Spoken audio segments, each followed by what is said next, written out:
I never gave much thought to answering the question, what was the first comic book I ever read? And I think maybe today, as I was watching your boy Zach's video, I asked myself that question: what was the first comic book I ever read? And I thought about it, and I thought long and hard, and I said, oh yeah, it was a Green Lantern. I think 198. It was. It was the issue where Tomare was killed. That and that was the first comic book I read, and that was the first time where I got to experience the act of death, the act of murder being committed in anything resembling a cartoon. And in reading that issue of Green Lantern, that's when I realized that no, this is not anything like your afternoon cartoons. This is nothing like He-Man. This is nothing like Thundercats or Silverhawks or even pre 1986 Transformers. Um, People can and will die in this medium called comic books, and it was a big influence, or rather, it left a mark on me that hasn't left to this day. The That heroes can and do die in comic books. So sometimes they'll get resurrected, but sometimes they don't. And you would have hoped that the concept of death would have just, when it came to comic books, you would have hoped they would have stayed within the pages of a comic book. You never would have thought or hoped or ever anticipated that the concept of death would actually be in the sphere of the behind the scenes of comic books within creators. And as we saw this past April 1st, that is a reality. People in the comic industry will die through or as a result of nefarious means by nefarious people. And it's not bad enough. It's bad that there's going to be people that will actually work hard to suppress all the details and information. And again, this is why we continue to discuss the details of Ed Piskor's passing and why it's so important that we understand what happened, what led to his passing, and the circumstances surrounding it and the aftermath of people who saw all the evidence and came to the conclusion that, oh, he didn't have to pass. He didn't deserve this. He didn't deserve to lose his life. You got that people, and then you got the contingent of people that are like, oh, there's nothing to see here. He did it to himself. There's nothing to talk about because he's responsible for himself, and that's that, nothing else. And I'm highlighting this particular thread on Twitter X because this is a microcosm of the conversation that's happening in the industry, outside the industry, and adjacent to the industry. You got one side that's talking about all the information that's come out and the informed conclusion that Ed Piskor was bullied to his passing. And then the other side, which wants to ignore the information because it holds on to its very delusional belief of believe all women. So when you're asking, or when it's being asked about why he killed himself, and you ask them directly, they like to deflect. They don't answer your question. They'll just deflect and ask, or they'll answer a question with a question. And you can go all the way back to Piskor's note and just show them how he named the names of people that he said bullied him to his passing, including Ramon Villalobos, Alex DeCampi, Evan Dorkin, who I'm currently doing a little research on, Molly Wright, among others. But apparently, no matter how many times you show them that, or how many times you reference the letter, or you go into the history and detail of the people that he named, the harassers and the accusers that he named, it's never enough for these NPCs. They don't understand. Well, they do understand. Let's be honest. Well, let's be real. They absolutely do understand. They understand what happened to Ed. They definitely understand it because they weaponize it. They understand that there's a method, there's a process to having your enemies canceled. And the final process is deny, deny, deny. So Ed wasn't bullied. Of course, he definitely wasn't bullied. We're going to ignore all the tweets that Ramon Villalobos put out there, including those at Jim Rugg, in which he essentially pressured Rugg to disavow Ed Piskor publicly, which he did. We're going to ignore those tweets. We're going to ignore that ever happened. We're going to pretend it never existed. That way we can then agree that, yeah, Ed wasn't bullied. We're going to pretend that Alex DeCampi's statements on public never happened. We're going to pretend we didn't document those. That never happened. So Ed wasn't bullied. We're going to pretend Molly Wright didn't happen to come out and throw accusations, unproven accusations about Ed. We're going to pretend that didn't happen. We're going to pretend she didn't put him out there. We're going to pretend that she didn't run and hide after the shame of putting slanderous text to about a man out there that led to his passing. We're going to pretend that didn't happen. So Ed wasn't bullied. We're going to deny Ed's final words, as stated by users on Twitter. We're going to deny his final words. We're going to disavow his testimony because he wasn't bullied. It never happened. It absolutely never happened. And what we're going to do, we're going to continue to put out there that he was still committing inappropriate behavior. So we're going to just deny he was bullied. And we're just going to believe the woman over the man. Every time a woman accuses a man of anything without evidence, without proof, anytime she puts out slander and baseless accusations, we're just going to believe her over the man. We're going to pretend Emmett Till never died. We're going to pretend Brian Banks didn't see his life destroyed, or that Steve Pagodas didn't see his life destroyed, or that the Central Park Five didn't see their lives wrecked, or that Trevor Bauer, his career wasn't detoured. We're going to pretend Alex Halalka wasn't slandered and bullied to his passing by Zoe Quinn. We're going to pretend those things didn't happen because Ed Piskor wasn't bullied.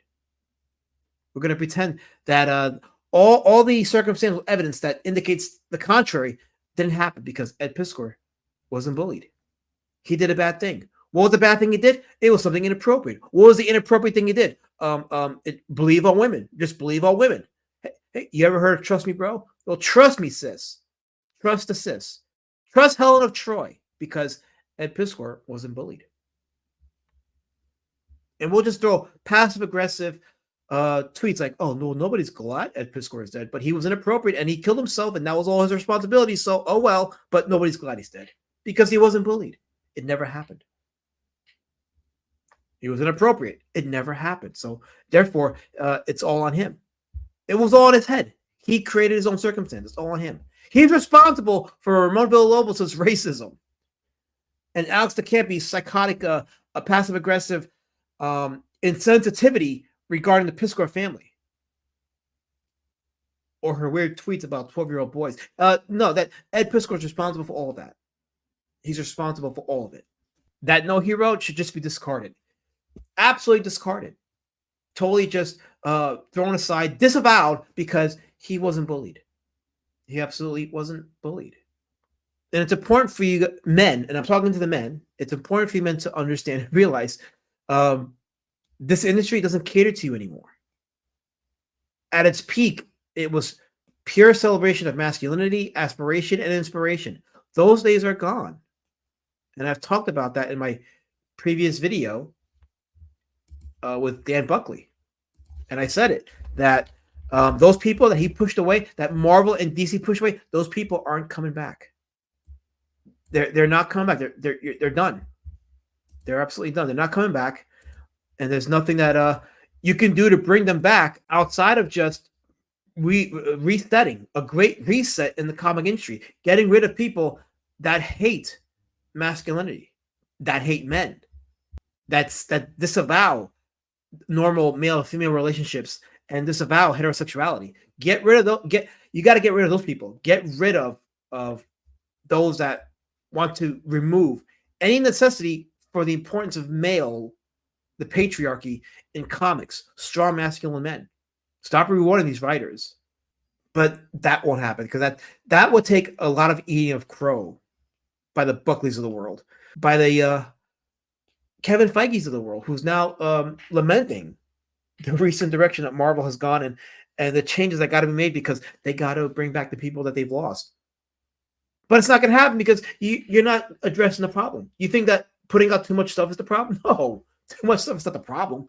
It's what you're putting out. You could put out 10 pieces of shit, bring it down to 2 pieces of shit, and you're still releasing pieces of shit. The problem is not how much you're releasing, it's what you're releasing. But it's not the quantity, it's the quality of what you're releasing. You've lost a demographic because you're pushing the demographic, because you're telling that demographic, straight men, that they don't matter. If representation matters, then you're not representing the people that would buy your books. You're catering to a small percentage, a very tiny demographic that at best may glance at it at comicsology. But they're definitely not paying your bills. They're not paying for your plate of food. They don't give a shit. You're pandering to that crowd, and that's why, Dan Buckley, Marvel's sinking and why DC is sinking. But there's no available evidence that will ever convince the higher ups in the industry that changes have to be made. And those changes have to begin within the staff, within the creative, quote unquote, creative team that is shitting out these books. People that hate men, people that write about no usage for men. The demographic was pushed away by these very people. Stop rewarding them. And let's be honest, these people are psychotic.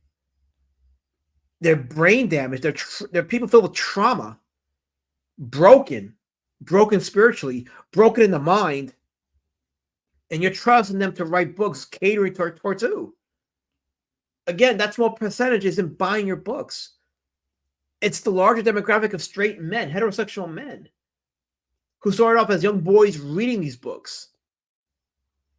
You know, I was reading E.C. Seeger's Popeye, and things were so much different back then when it came to comics and comic strips in particular. It was all about just putting out an IP of a character that resonated with people, and it would become successful. Popeye came out of Thimble Theater. Popeye was just a reflection of the Depression era of America.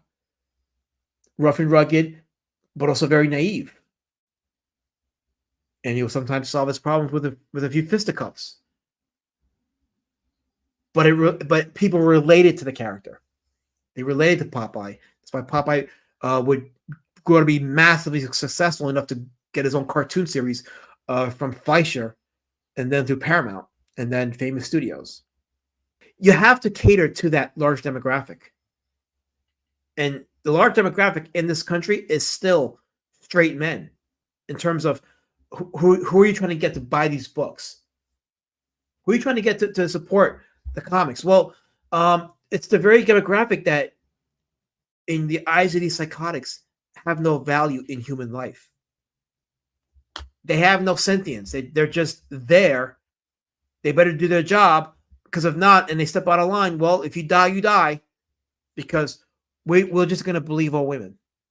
So you believe the man over the woman? Telling. Yeah, it's telling of the fact that we believe evidence. We believe the full story. We believe details. It's also why Molly Dwyer and Molly White went into hiding, because they knew they fucked up. They knew that they damaged and destroyed a man baselessly.